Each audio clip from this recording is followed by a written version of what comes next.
am Manjulika Vaz from the Division of Health and Humanities, and I'm happy to be your host for today's public lecture in memory of our dear Professor Prakash Shetty. Dr. Shetty envisaged this public lecture along with the health and humanities to be on a topic that can speak to people from all walks of life. It could be an area of science which affects public life, or the intersection of science with the arts. Today, we have the latter. Professor Prakash Shetty focused his medical career on the human body, from its physiology to aspects of nutrition. He also studied the human body as depicted through temple sculptures. Today, we bring together stories conveyed by the body and human emotion in our lecture demonstration titled Embodying Art, Looking Within and Beyond the Body, brought to us by a unique dancer, Aranyani Bhargav. After her talk and performance, we'll have time for audience interaction. So do keep your thoughts, your reflections, and questions ready. We may not be able to take questions from our online audience, but we'll try. And we'll also try and get back to you later. Also to inform you, during the performance, we will be dimming the lights. As you know, today is the 5th Professor Prakash Shetty Memorial Lecture. The previous public lectures are available on our website, St. John's Research Institute website, under the tab Resources in the drop-down Lectures. The first lecture was delivered in September 2019 in person in this very auditorium and was delivered by Professor Vijay Raghavan, Principal Secretary, Scientific Advisor, Government of India, on nutrition, diet, and public health. The next 3 lectures were actually delivered online. In 2020, it was delivered by Dr. Soumya Swaminathan, Chief Secretary, WHO on the pandemic. In 2021, it was delivered by Dr. Ravi, a virologist, and Dr. Anant Ban, a bioethicist on the COVID vaccines. And last year, in 2022, we had Dr. Sharat Chandra Lele speaking to us on climate change and our responses. Before I end, I have a message to read out from Dr. Nandini Shetty, wife of Prakash Shetty. She apologizes as she is in Ghana at the moment as a clinical advisor to a UK aid program that looks at global health security, in particular the control of antimicrobial resistance. She says, I quote, "I know that Prakash would have 100% supported my decision to follow my professional commitment. Hence, she's not with us online today. Thank you, Nandini, for your support and working with us closely on bringing Professor Prakash Shetty's dream to fruition." I now call upon Reverend Dr. Charles Davis, our Associate Director of the College and Research Institute, to welcome our guest and the audience. Over to you, Father.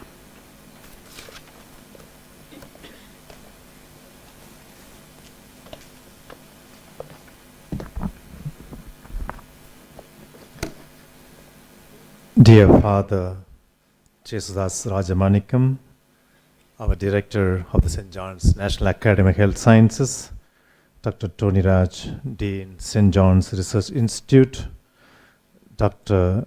Nandini Shetty, Dr. Manjulika Vaz, Ms. Aranyani Bhargav, Founder Director, Beauty Dance Company, members of the faculty, heads of the departments and divisions, students and everyone present online and in this hall. We are gathered here to remember and celebrate the memory of Professor Prakash Shetty, an outstanding teacher and researcher of medical sciences, history of medicine, Indian culture and arts. In particular, we are here to remember him for his contribution to the division of humanities and the history of medicine. Humanities precede medicine. Pope Leo XIII spoke in the times of India's industrial revolution about the primacy of humans over sciences, societies, cultures, and religions. His famous maxim was, "Man precedes the state." In other words, humans first, societies and the state secondary. A renowned moral theologian, Professor Dr. Eberhard Schockenhoff, said it beautifully in the context of the debates on body-soul dichotomy, that humans can only exist in and through a body. Without the bodiness of humans in physicality and temporality, human souls can only wander here and there which may not have much relevance to the current state of physical and earthly life. It would not be possible for us to talk about rationality and morality without referring to the bodily existence. The body is the concrete medium of expression in which the human persons present themselves, including the self-performance of the spirit, mind, and soul. Today, we are extremely honored to have Miss Aranyani Bhargav, a graduate of Oxford University, to speak and perform about the medium of expression of the body, mind, and emotion. Yes, body speaks more than the words, and the body speaks loudly. We are eagerly looking forward to your expression on embodying art, looking within and beyond the body. We are honored to have your program here. Thank you for coming. We welcome you, Ms. Aranyani Bhargav, and hearty welcome to everyone present online and in this hall. Welcome.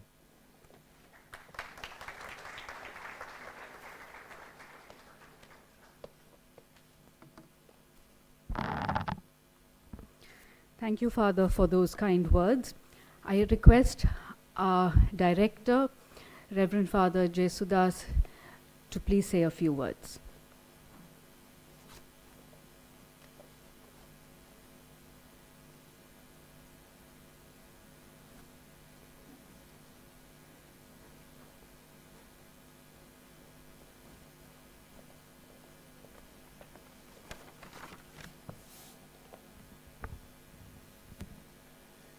Father Charles Davies, our Associate Director College and Research Institute, Dr.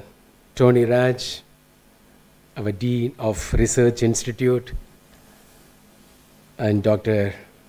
Manjulika Vas, and a special invitee, Mrs.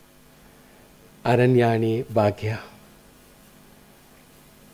and my dear students, senior faculty members, and family members of Professor Prakash Shetty. We are here to witness a unique performance in remembrance of the contribution of our beloved former Professor Prakash Shetty. St. John's was privileged to have Dr. Shetty served as a faculty for over 2 decades from 1972 to 1993. He was the head of the Department of Physiology and was one of the pioneering researchers of St. John's who paved the way for medical research in the academy. He was also very passionate about the history of medicine and was the former head of the Department of History of Medicine.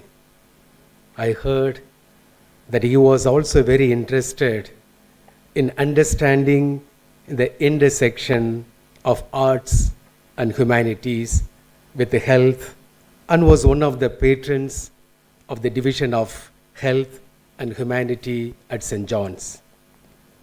Today, we have the privilege of witnessing a truly remarkable art form, one that transcends the boundaries of human language and communicates directly to the depths of our souls. Through the power of dance, our speaker performer today, Mrs. Aranyani Bhargav, is going to guide us on the profound journey of self-reflection and exploration centered around the theme, embodying art, looking within and beyond the body. I would like to thank Mrs. Aranyani Bhargav for accepting our invitation to this year's Professor Prakash Shetty public lectures. We look forward to seeing your performance in this unique lecture demonstration this year. I would like to also thank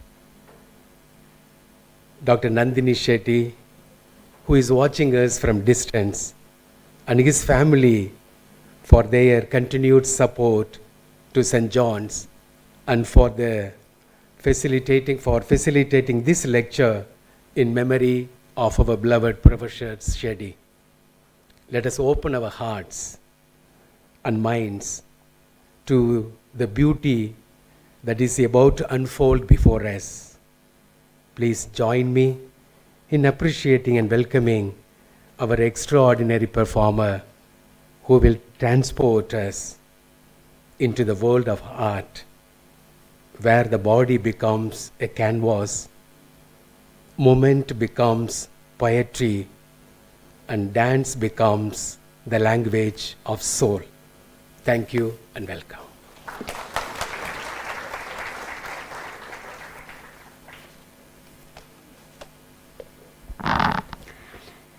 Thank you, Father, for that warm and beautiful address.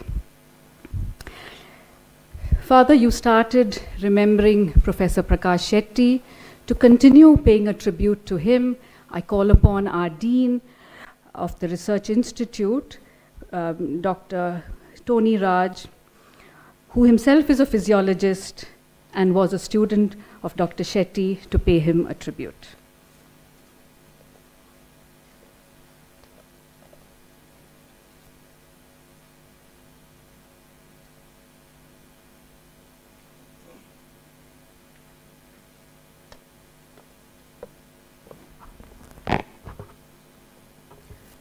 Good afternoon. Our Director, Reverend Father Jesudas Rajamanikam, our Associate Director, Reverend Dr. Charles Davis, other executives of the Academy, Ms. Aranya, family of Dr. Shetty, Dr. Manjalika Vaz, faculty, staff, and students.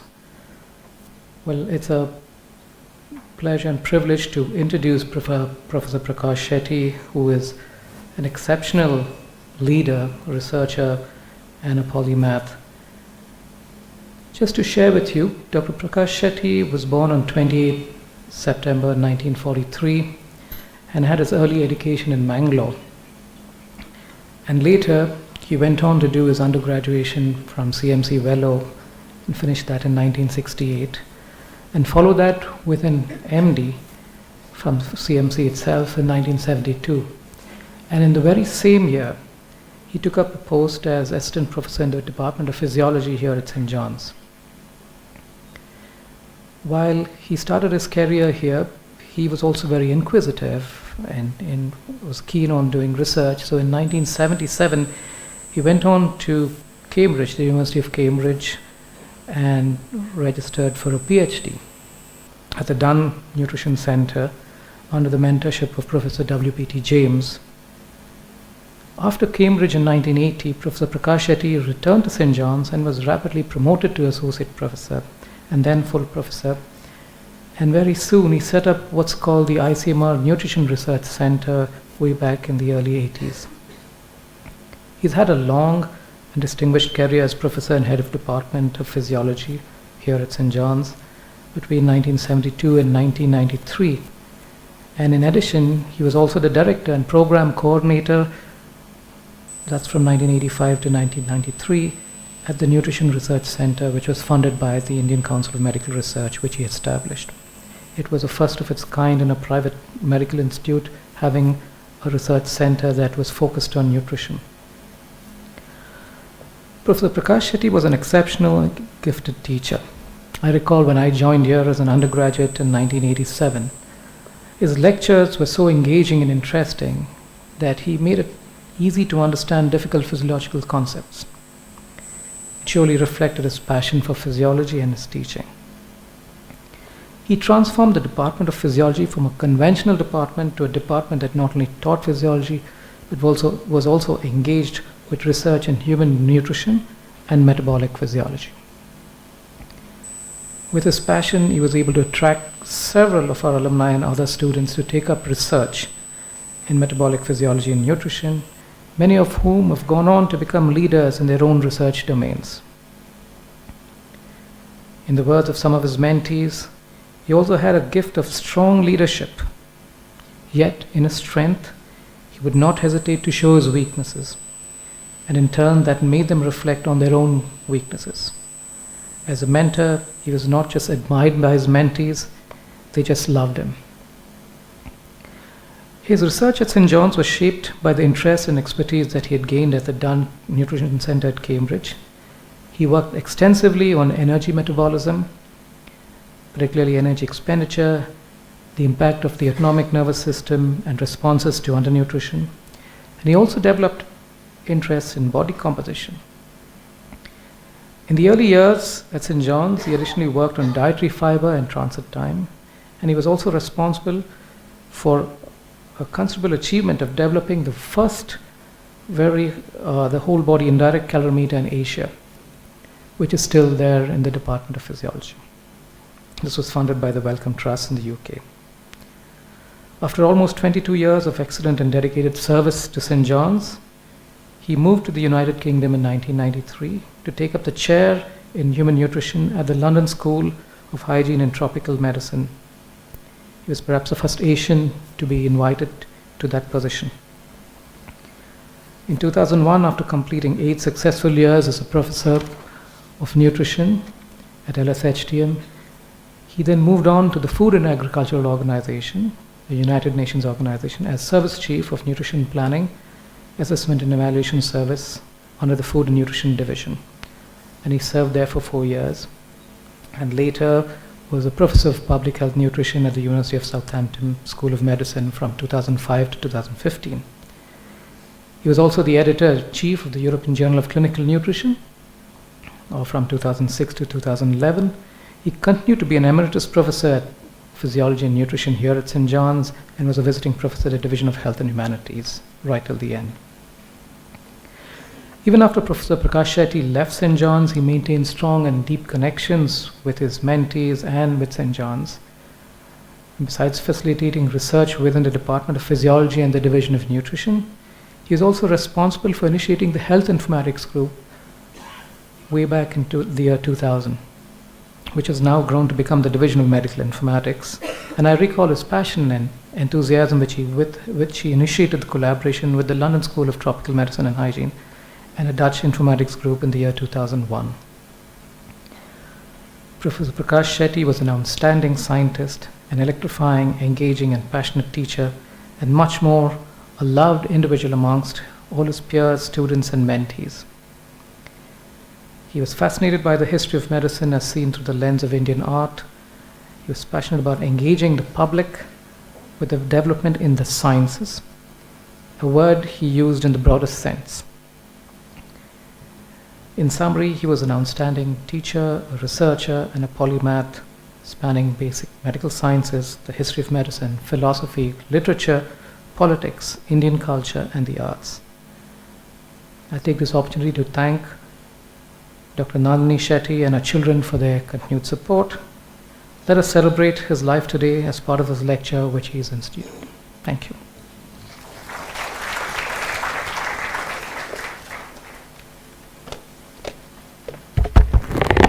Thank you, Dr. Tony, for taking us down memory lane. Students of the batch of 2023, the new MBBS batch, you've seen what physiology can take you through. And it's a remarkable department, and you're privileged to be part of St. John's and to be going through this department of physiology. I now call upon Dr. Anjali Olapalli. She is a close friend of Meghna, Dr. Prakash Shetty's daughter, and she will introduce Aranyani Bhargav to us. Anjali has known the Shettys her whole life, while they all lived in the campus, the residential campus together. She remains a close friend of Meghna's, and she has a special connect with our speaker, performer, Aranyani. Over to you, Anjali.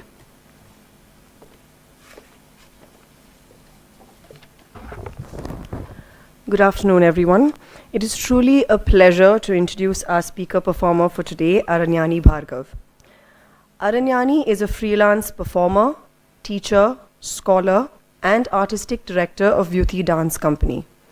She has trained in Bharatnatyam for 16 years under Padma Shri Leela Sampson, starting at the age of 5. She has also secured diplomas in contemporary dance at the Liverpool Institute of Performing Arts in the UK and the Attakalari Centre for Movement Arts in Bangalore. In addition to performing, Aranyani has academically engaged with dance in several ways.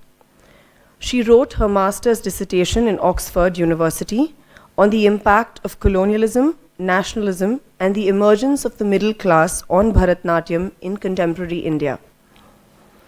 Aranyani has also co-founded a platform called Recognizing Dance in 2020 that bridges the gap between scholarship and practice by engaging with dance in an academic way.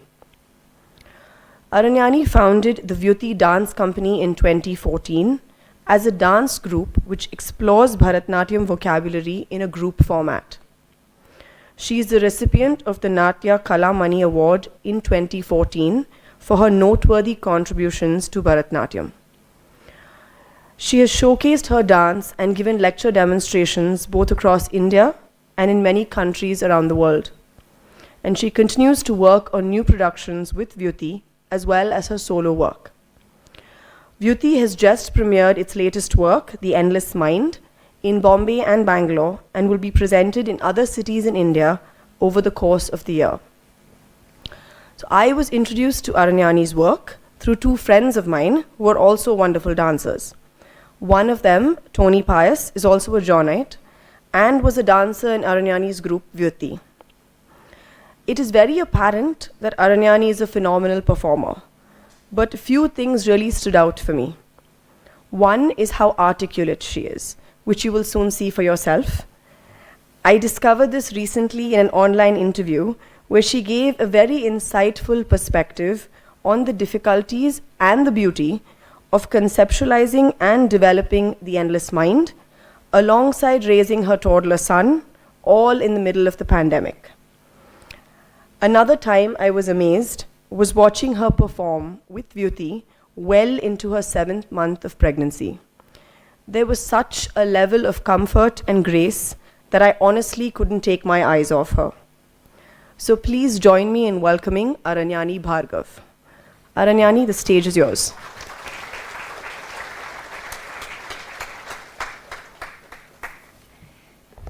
Thank you so much for that very, very kind introduction. Good afternoon, everyone.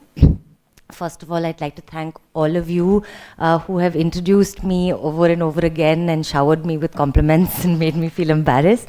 But I'd like to thank all of you. And I'd like to thank the St. John's Research Institute and Dr. Manjulika Vaz personally for inviting me to deliver this talk and to share with you a choreography of mine. And of course, Professor Prakash Shetty, his family, I would like to acknowledge and thank them. I'm very humbled to be here. I've heard so much about what Professor Prakash Shetty has done during his lifetime, and I'm very honored to be a part of the celebration of his memory. And this occasion on which we are trying to remember what a wonderful researcher, doctor, and person he was. Today I'll be talking about embodying art, looking within and beyond the body. And I will attempt to explain how, in my view, dance requires a mind-body connect that can provide dancers with tools to connect deeply with our emotions, and how that can result in compassion and empathy being embodied into our daily practice. I talk about how dance and medicine are different, for sure, and yet similar in crucial ways, and how we can perhaps benefit from each other's practices by viewing them as complementary to each other as opposed to in isolation, in order to attain what I will, for the purpose of this lecture, I'll be calling it comprehensive well-being of people. Before the talk, I'll be performing a piece called Samshaya. This piece is very special to me. It's a very rare choreography because Bharatnatyam, as those of you who are familiar with Bharatnatyam, you'll know that Bharatnatyam is usually performed to Carnatic music. It also has a very heavy percussive element to it with the mridangam. There's a lyrical element to it with the Carnatic vocal music, and it's quite fast-paced as well. This piece is different because, first of all, it is the choreography has been set to music by the legendary Hindustani classical vocalist Kishori Ammonkar, and it's not lyric heavy at all. Actually, most of the piece is alap, so it left a lot of room for interpretation and improvisation, and it was created for an occasion in 2017 where I ended up performing for the then Vice President of India, Dr. Hamid Ansari, and I performed it to a very moved audience. And it's a very moving piece because it's also a very emotion-heavy piece, and that's why I chose to show this piece today. So I'll just briefly explain what the narrative of the piece is, with some gestures as far as I can, just so that you can connect with it better for those of you who are not familiar. So the performance starts with the protagonist, who's, you can decide if she's a woman or a man, but the protagonist who has been told that, for the sake of convenience, let's say she, because I'm also she, but she has just been told that her lover has betrayed her, and that he's coming to her house. And so the whole piece, it transpires in that time period between her realizing that she's been betrayed and his arrival. And it's basically about the internal conflict that she goes through, having deeply loved this person, and she probably still does love this person despite the betrayal, on whether or not she should forgive and forget, or whether she should confront him and turn him away. So so her mind is divided, and her heart and her mind are completely split. So there's the side of her, and I've actually choreographed it in a way that the stage is split into two sides of the stage. So there's one side of her mind that remembers the good times, it remembers the happy times when they were together, when he wouldn't look at anyone except her, and he would say that she was the most beautiful person. They were completely, deeply in love, lost in each other's worlds. She can only remember those moments when, they used to lie on the bed together and they would make love. But then she's also confronted with this other side of her mind that is doubly hurt by the fact that this same person who she has shared so much with was able to do this to her.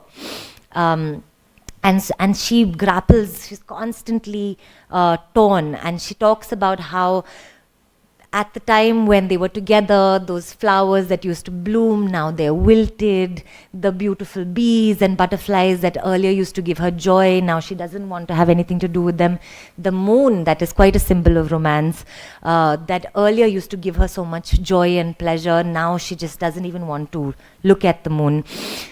And as she's grappling with this, she's also realizing that the time is approaching for his arrival, and she says, but what will I even say to him? Should I forgive him, and should I forget everything that has happened? Or when he comes, should I say, why have you come here? Get out. So she doesn't know what she's going to do. She's very, very torn. And then she realizes that at least she must have a conversation with him. But she's constantly getting pulled by this helpless pull of love, but also hesitating because of the conflict and the betrayal. So this piece is not about whether she does forgive him or not. It's more about the conflict, and I will leave it up to you whether she does or doesn't forgive him. This piece is called Samshaya.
सहेला रे मिल गाए सहेला रे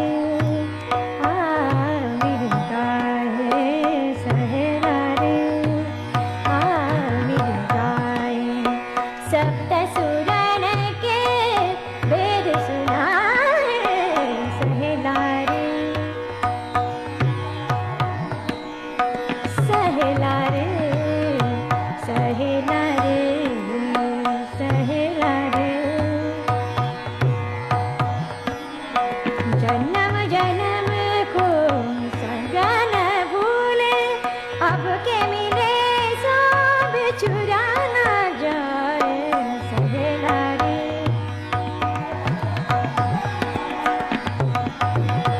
सहेला रे नील गाए सप्त सुरन के वेद सहेला रे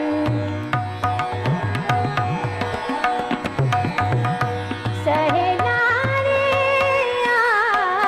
मिल गाए सप्त सुरन के वेद सहेला रे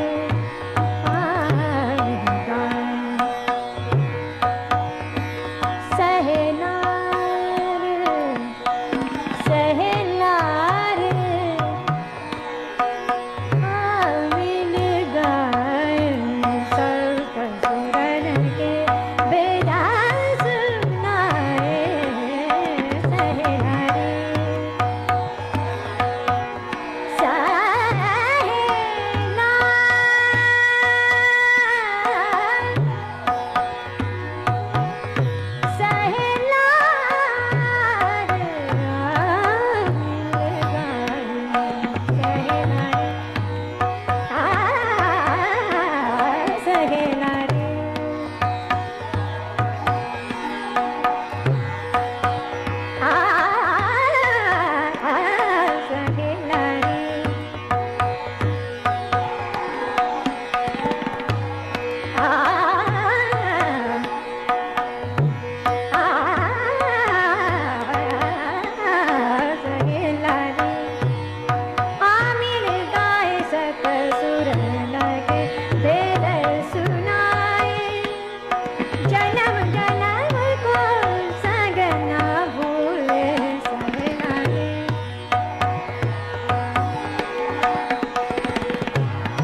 Thank you so much for watching this piece.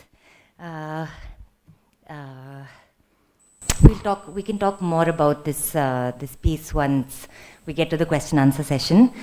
The piece that you just saw was just one example of how music and dance can invoke emotions and can help build tools to be compassionate and empathetic in our practice.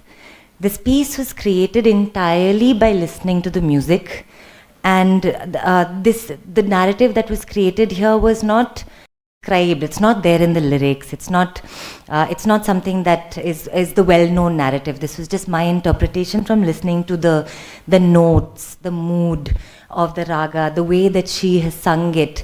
I sensed in the music, in her voice, that there was pain, but there was also love, and there was despair, and there was conflict and torment, and all of these things that I felt when I listened to the music is what led to the building of the narrative. And when I kind of thought about pain and love and being tormented, then the idea of somebody betrayed and by someone that they love. That conflict kind of came about, and that's how this piece came. And this piece is not a result of me having been in this situation, but dance helped me to feel that compassion and empathy towards someone who may have been in a situation like this. And so dance, what I'm trying to say is that dance can make you feel things that you may not, or make you feel and express things that you may not have necessarily felt yourself in your daily life, but you're able to put yourself, it gives you the ability, art I think gives you the ability to put yourself in someone else's shoes and try and really feel what it is that they must have felt at that time. So I think the central question in my talk today is, how does art and dance in particular enable us to look at the body beyond muscle, bone and tissue? How, in addition to the crucial practice of medicine, can dance become a source of healing? And can dance and health be integrated? So when I thought about this, I was thinking that when a doctor and a dancer come face to face with one another, the glaring similarity in their professions doesn't immediately come, it doesn't occur to either of them. Dancers and doctors see themselves as quite autonomous from each other. When a dancer goes to a doctor, he or she does not think of the doctor as someone who is closely related to dance, nor does a doctor come to watch a dance performance relating to it as a doctor.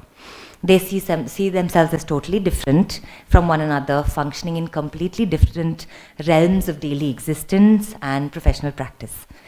Yes, of course, they are different, but not entirely separated from each other. And this is because both doctors and dancers crucially and centrally concern themselves with the human body. In fact, Indologist and Sanskritist Patrick Olivell's article, The Medical Profession in Ancient India, Its Social, Religious and Legal Status, reveals that as far back as Kautilya's Arthashastra, dancers and doctors were categorized into the same social class, meaning that their professions were perceived to not be very dissimilar. I think this is possibly because the professions deal with the human body, albeit differently. In order to examine this close relatedness further, let us look at the body. What is the body? The answer to that question depends entirely on how you perceive the body. The body is definitely bone, muscle, nerve, and tissue. It is skin and hair and nails. It is organs, vital organs, and blood. But it is more than that. The body is a living organism. An organism that not only breathes through the lungs and pumps blood through the heart, but also encases within it a brain, and therefore the mind, arguably. The brain or the mind enables us to execute movements involving complex motor skills, to learn languages and to speak so that we can communicate. The brain is capable of thought, logic, and reason, and a plethora of emotions, which it expresses not just through speech, but also through the body. The body can also be a site of sickness or health. sickness or health can be viewed as entirely physiological, or it can be viewed from the perspective of this comprehensive well-being of a person. We would all agree that it is crucial for a sick body to be healed and nursed back to health. But what does that entail? Doctors and medical research are both crucial to this healing, as you all know. Physicians and nurses attend to their patients. Doctors prescribe medication for ailments and operate on the body when necessary. Medical research too continuously strives to find cures for diseases, make more medical advancements like newer surgical methods, new vaccines, and so on. All of you know more about this than I ever could. And so you all know that they are, of course, essential, and more obviously so, to the physical health of the body. A person's comprehensive well-being, however, depends on more than tracking and fixing a set of illnesses. It is restoring and then maintaining and sustaining that well-being to a person who feels unwell generally and overall. And this general unwellness, I believe, involves physical as well as mental and emotional components. So where does dance fit into all of this? I believe that dance, due to its dual requirement for bodily health and fitness, along with this deep connection to our emotions through expression, can be integral to maintaining and sustaining comprehensive well-being to the human body, in addition to medicine. I was just thinking that, the narrative of the body of a non-dancer can sometimes be written as relatively indisciplined and unconnected to emotions as compared to that of a dancer. And if dance and health can be integrated, then dance may well help for us to be able to teach us how to rewrite this history of the body. And therefore I argue that dance, and indeed other artistic practices like music and theatre, should be integrated with health, just as dancers and dance should be seen in relation to other practices, including medicine. I believe that medical practitioners and medicine can be seen in relation to other practices too, including art and dance. Yoga has in some ways managed to bridge this divide between art and wellness. It is both an art form and a healing practice. I really, really do believe that dance and medicine can relate in this way as well. There have been courageous and path-breaking efforts in the fields of dance therapy, but I do believe that dance in itself, as it is, can be integrated into health to achieve well-being in human beings. So what do dancers do? Dancers are principally concerned with the body, just as doctors are. Their own bodies, certainly, but also others' bodies. As dancers, we rigorously exercise, we stretch, we warm up, we do cardio and strength training to build stamina, to improve flexibility, to expand our bodily capabilities in terms of movement. We study also about anatomy and breath, the alignment of the body and its posture, so that we can prevent injury. And we are also concerned with other people's bodies, because today you saw a solo form, but dancers also perform in ensembles, like my dance company Vyuti as well. So we are dancing with other bodies, so we have to relate to other bodies. And we are also very often dance teachers, and so we teach other people's bodies. But when we dance, we do more than physically move. We express, we emote, we release endorphins in our own bodies, and we invoke emotions in others. There is a deeply detailed and monumental theory about this in India, namely the Rasa theory, or the theory of aesthetics, which talks about how dance and drama and music invoke a myriad of emotional responses in the performer herself or himself, as well as the spectator, that is you today. So as dancers, we are deeply connected with emotion and expression. For us, the body, in addition to bone, muscle, and tissue, the brain and the mind, also is fundamentally a site of expression and sensuousness. As narrators and storytellers through our bodies, we are acutely aware of how the physical body reacts to emotions. When the body trembles with fear, when it jumps with joy, when it shakes with anger or cowers with grief. How the breath quickens during a moment of ecstasy as well as a moment of grave terror. The manner in which emotions, generally related to the mind, manifest in physiological responses from the body, very often become stimuli for us as dancers to create pieces of art, like this piece today that you saw. Dance is more than physical movement after all. It is bodily as well as cerebral, and sometimes it is somewhere between physical and mental. It's almost sensory. It's all to do with how we sense things. As we know, many of our illnesses arise due to prolonged suppression of emotions, the stress levels of cortisol in our bodies, and the stress that we put on our minds. And I do feel that dance can help help us to maybe freely express emotions through another medium, and provide release for this stress, and possibly eliminate at least this cause of illness in the body. So dance requires those who practice it, perform it, immerse themselves in it, to acknowledge and embody this mind-body connect that I believe is crucial to the comprehensive well-being of a human being.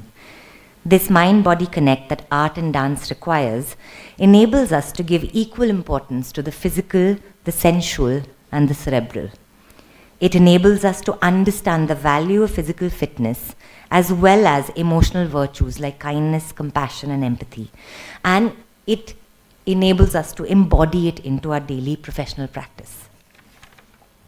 In conclusion, I'd like to say that both the practices of medicine and dance need not be seen as mutually exclusive or in isolation from one another, because they both crucially and primarily concern themselves with the body and its well-being. In fact, I would say that dancers and doctors can both gain tremendously from seeing dance and health as being integrated. The dance community certainly can and has benefited from the comfort of having regular and trusted physicians and doctors, the varied medical advice from them, and the knowledge of medical clinical well-being available through medical research about the anatomy of the body, its alignment, how muscles and bones function, how muscles can be strengthened, and so on. I can personally attest to this, that I have benefited from medicine and medical practice in such a way as a dancer. In turn, perhaps dance has something to offer to medicine as well, with regard to looking at the human body beyond a body to be fixed. And from the realization that dance does give you, that connecting with emotions deeply and knowing that they play a part in physical and overall well-being, it continuously enables dancers to and can equip medical practitioners as well with tools to apply emotions like compassion and empathy into their medical practice, something that we all can agree every patient will benefit from. Thank you.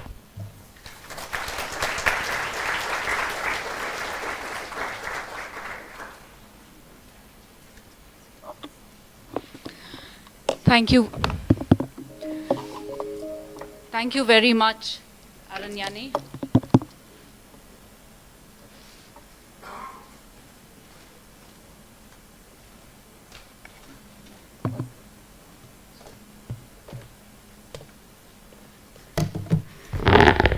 Thank you very much, Aranyani. You took us, mind, body, and spirit, on a journey. Welcome everybody back to Earth.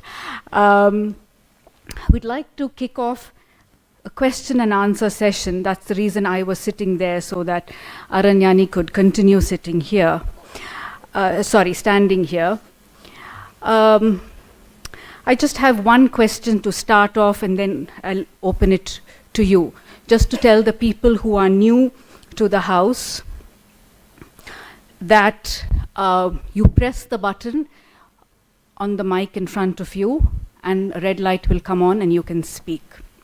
So the question that I have, what you brought together, Aranyani, was bringing traditional form of expression into the contemporary, in terms of your interpretation, I would also say in terms of how she has come physically dressed, breaking those norms of what a traditional dancer looks like. My question is actually regarding empathy and the doctor-patient relationship.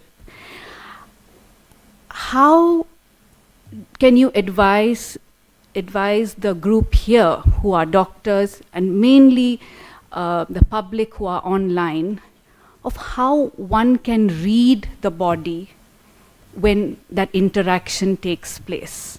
Maybe clinical history, maybe at the bedside. How does one read a body beyond words?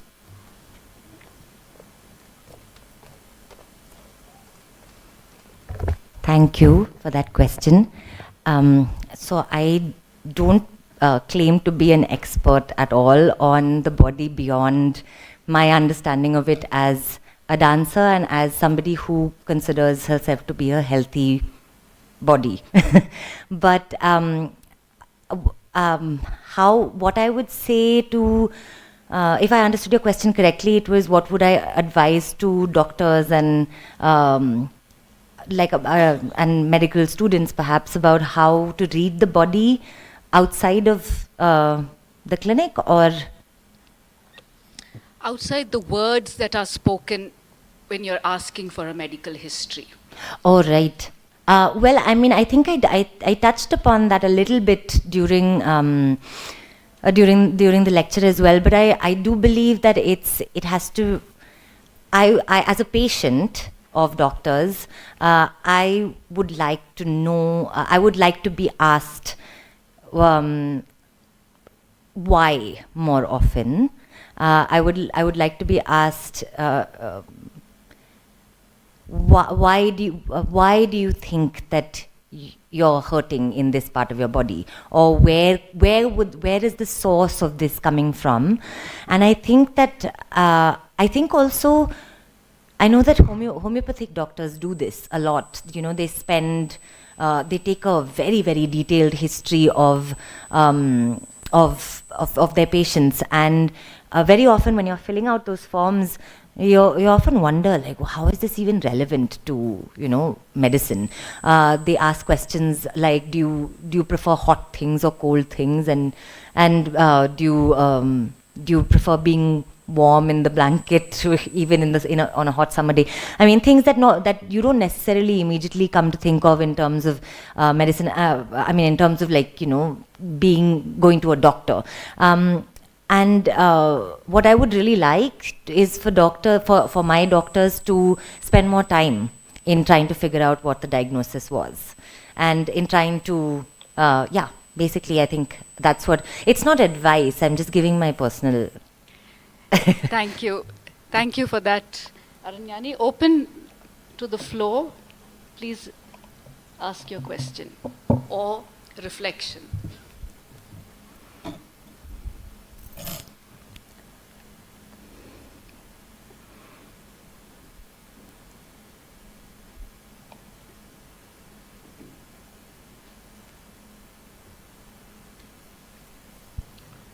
Hello, over here. Hi. I'd like to really compliment your performance. It was mind-blowing. Thank you. You actually made me cry a little bit because it was so emotional. I kind of relate with the internal conflict of emotions because she fell in love with him. She did. But then at the same time, the betrayal. So the regular things in life, like, you said, like the flowers and the moon, things she likes, she can't enjoy them anymore because of what he's done. Yeah, so I really enjoyed the performance. But I had a question to ask you. Yes. Is that, have you heard of the term, I have 2 left feet? I can't dance. Yes. I have. Yes, so how do you, what is your response to those type of people? Like, how can you guide them into incorporating dance in their everyday life? Okay, so first of all, I'm left-handed, so I take deep offense to that 2 left feet. Yeah, but I don't believe in such a thing. I don't believe that there is anything known as 2 left feet. I think everybody can dance, and it's true that not everybody necessarily has to become a professional dancer and dance perfectly, but I do believe that there is no such thing as, being told that you can't dance. In order to answer the second part of your question, how do you get someone who believes that they have 2 left feet to dance? I think the first step is to, in my experience, is to dance alone, by yourself, in the bathroom or, in your bedroom. Lock the door, put on some music and dance. In fact, for my 4-year-old son, I've been reading him this book called Giraffes Can't Dance. And it is about exactly this that you're talking about, how everybody in Africa, they have this jungle dance and they all laugh at him, the giraffe, when the giraffe comes to dance. And then the giraffe gets really ashamed and afraid and leaves this dance party where the lions are doing a tango and, all kinds of fancy dances are happening, and he kind of leaves ashamed of himself and meets a cricket who says, look at the moon, listen to the music of the grass swaying, and listen to, the most beautiful music for me is the music of the, the breeze in the branches. And then the cricket takes a violin, he starts kind of, playing the violin, and this giraffe suddenly starts dancing, and because he's all alone and he doesn't have anyone who's judging him, and he doesn't have anyone who's laughing at him and saying, Gerald, the giraffe, you can't dance, go away, and all that. And he dances this amazing dance, and slowly everybody comes and watches, and he's according to the book, boogieing away, and everybody at the end of it is throwing flowers at this giraffe and saying, how did you end up dancing like this? And he says, I don't know how I ended up doing it, but all I realized was that everybody can dance if you have the right music, or something like that. Yeah. So I can't remember the exact moral of the story, but it basically was about being by yourself with the art form and the dance form, and being with somebody trusted, or by yourself, somebody who's not judging you. So I would say that's the first step to dancing. If you have 2 left feet, do it on your own, and don't give 2 hoots about what somebody else says about how you're dancing. Yeah. Thank you. All right. That was a great performance, Aranyani. Thank you. The question here I have is, what do you think about dance and memory? There's increasing evidence about, hopefully dance would help elderly, with dementia and other areas. Wow. I think I don't know much about this research that is emerging, but I'm really happy to hear that there seems to be an establishment of some connection between dance and memory. I would say, just from the perspective, again, obviously as a dancer and not somebody who knows anything about medicine, but I would say that dance definitely plays a role in memory retention, and also I don't know if this is connected, but in dance we talk about something called body memory quite a lot. I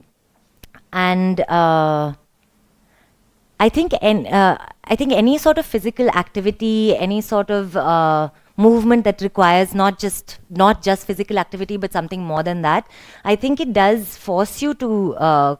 There is some sort of cognitive development that's happening there, even in terms of the fact that in dance you are required to have this body and eye-hand coordination, and generally body coordination, and the fact that when you get to the stage where you're doing dance sequences or you're doing performances like this of 20 minutes, there is definitely a training of the mind that happens where you are forced to kind of really exert your memory to remember things, because particularly a piece like what you saw today, it doesn't have lyrics that you can rely on, or it doesn't have very, very strong musical cues that can remind you that, oh yeah, this is the part I'm supposed to be doing now. So there is a lot of memory involved in it. And I would say, of course, definitely body memory, it sort of kicks in sometimes and there must be a connection between the mind memory and the body memory, because in dance, you first remember something through repetition and because your teachers remind you. And then beyond a point, it kind of gets into your body and you can do it without switching that switch on because your body's switched it on. So I'm sure that there is a crucial connection between dance and memory. And please, if there's any article about this, and please share it with me. I would love to read it. To share that with you. There are plenty of articles. Oh, great! This is very exciting. If there's a connection. Yes. That was a wonderful piece of dance. Thank you. Just to add to it, dance may not always be the footwork or the nritta, what we call, right? And what I've observed, again with your experience of your little one, similarly with my experience, that many times when your child had an odd day at school and is upset to come back home, I'm trying to link with the physiology or the concept of mental health into this. May not be in a position to tell you exactly what happened, but through gestures, through expressions, Yes. the child can tell many stories, Yeah. what has happened. And that is where I feel that when we talk about mind, body and soul, a very famous shloka that we talk about, Yato hasta tata Yes. drishti and things like that. Hmm. So I feel that dance may not always be the rhythmic or a movement full of actions, but even a subtle expressions or even a feeling that could be passed on to console somebody. For example, a doctor to a patient. Mm. Don't worry, you'll be fine. And that through only some gestures can do wonders. Yes, absolutely. I completely agree with you. And actually, what I was kind of hinting at during the talk as well about, you know, how our body responds to emotions, and sometimes the body responds to emotions in more honest ways than words can. You know, because our body, you may say, "I'm not scared," but your body will make it very clear whether you're actually scared or not. And this is something you see in children a lot, because they try to put up they're trying to say something else, their body is telling you something else. So as I think you said that the body speaks, and it's absolutely true. The body speaks in ways, the body cannot lie, it speaks. And I think absolutely that dance is more than just physical movement, and it is fundamentally a language and a way of expression. And it can be a language of and a way of expression where in moments where words fail you. It has been personally for me as well. There have been times when I've been either frustrated or really excited about something, and rather than articulating it with my words, I would rather dance it out. And you know, and also, you know, your body, when you dance, it releases, like I said, endorphins. And I think that that's also something that is almost a direct relation between like overall well-being, endorphins, and well-being. Okay, one last question, and then, sure. Here. Hi. We have a question that was posted online. So the question is, how does dance help to understand your own emotions as opposed to being sensitive to the emotion of others? Okay, that's a very good question actually, because they are two very different things. Connecting with your own emotions and being able to connect to somebody else's, they're not completely unrelated, I think, but they are different. I think dance helps you to connect with your own emotions because in order, particularly in Bharatanatyam and very, very obviously expressive dance forms, actually, no, I'll correct that. Even in contemporary dance forms, because you're expressing less through your face, but more through the rest of the body in contemporary dance forms. I think in order to do that authentically, you can't not feel something. So when you're narrating a story, or you are, and the stories inevitably do have emotion attached to them, some emotion or the other. It may not be as intense as this, but there are emotions attached to all stories. And I think that just by having to narrate those stories and by having to depict those stories and illustrate them through the body, I think that in itself helps you to connect with your emotions, because you won't be able to do it unless you don't connect it to your emotions. So a good example of this is, once a friend of mine, I'm not a very ritualistic person, and wouldn't consider myself to be a deeply religious person either. And a friend of mine asked me, you're doing this form of dance, Bharatnatyam, that is all about gods and goddesses. It's all about, devotion, and, even the love stories have a devotional element to it. So how are you doing this if you're not somebody who goes to the temple and who prays and who doesn't believe with absolute certainty that there is a God? And that really made me think about it, and that was my answer, that because apart from these stories, yes, of course, there's stories of gods and goddesses, and there's stories about devotion, but devotion is also an emotion.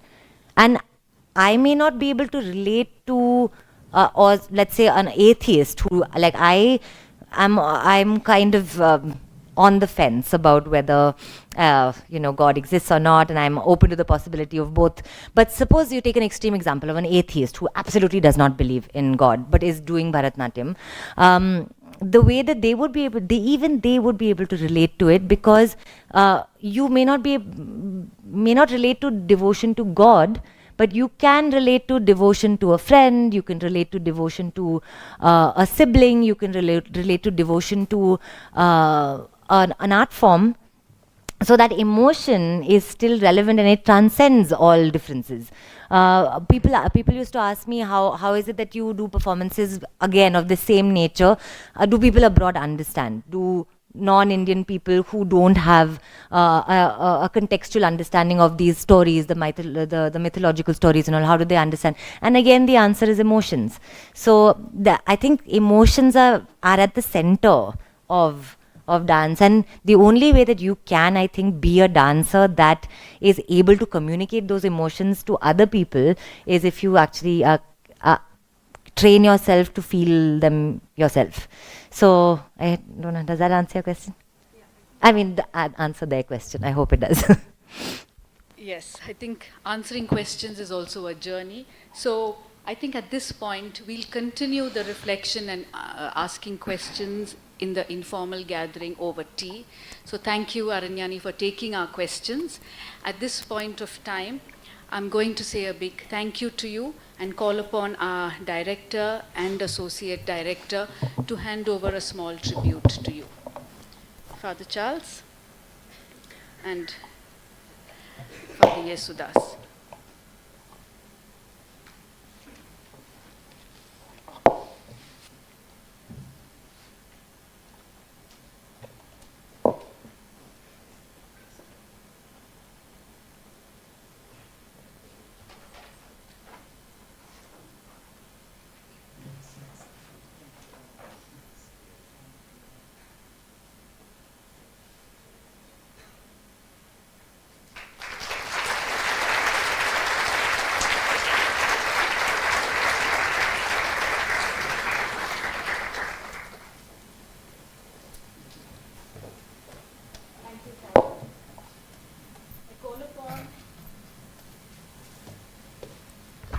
I call upon my colleague Radhika Hegde from the Department of the History of Medicine, a department that Professor Prakash Shetty was connected with and was very passionate about, to give us the vote of thanks.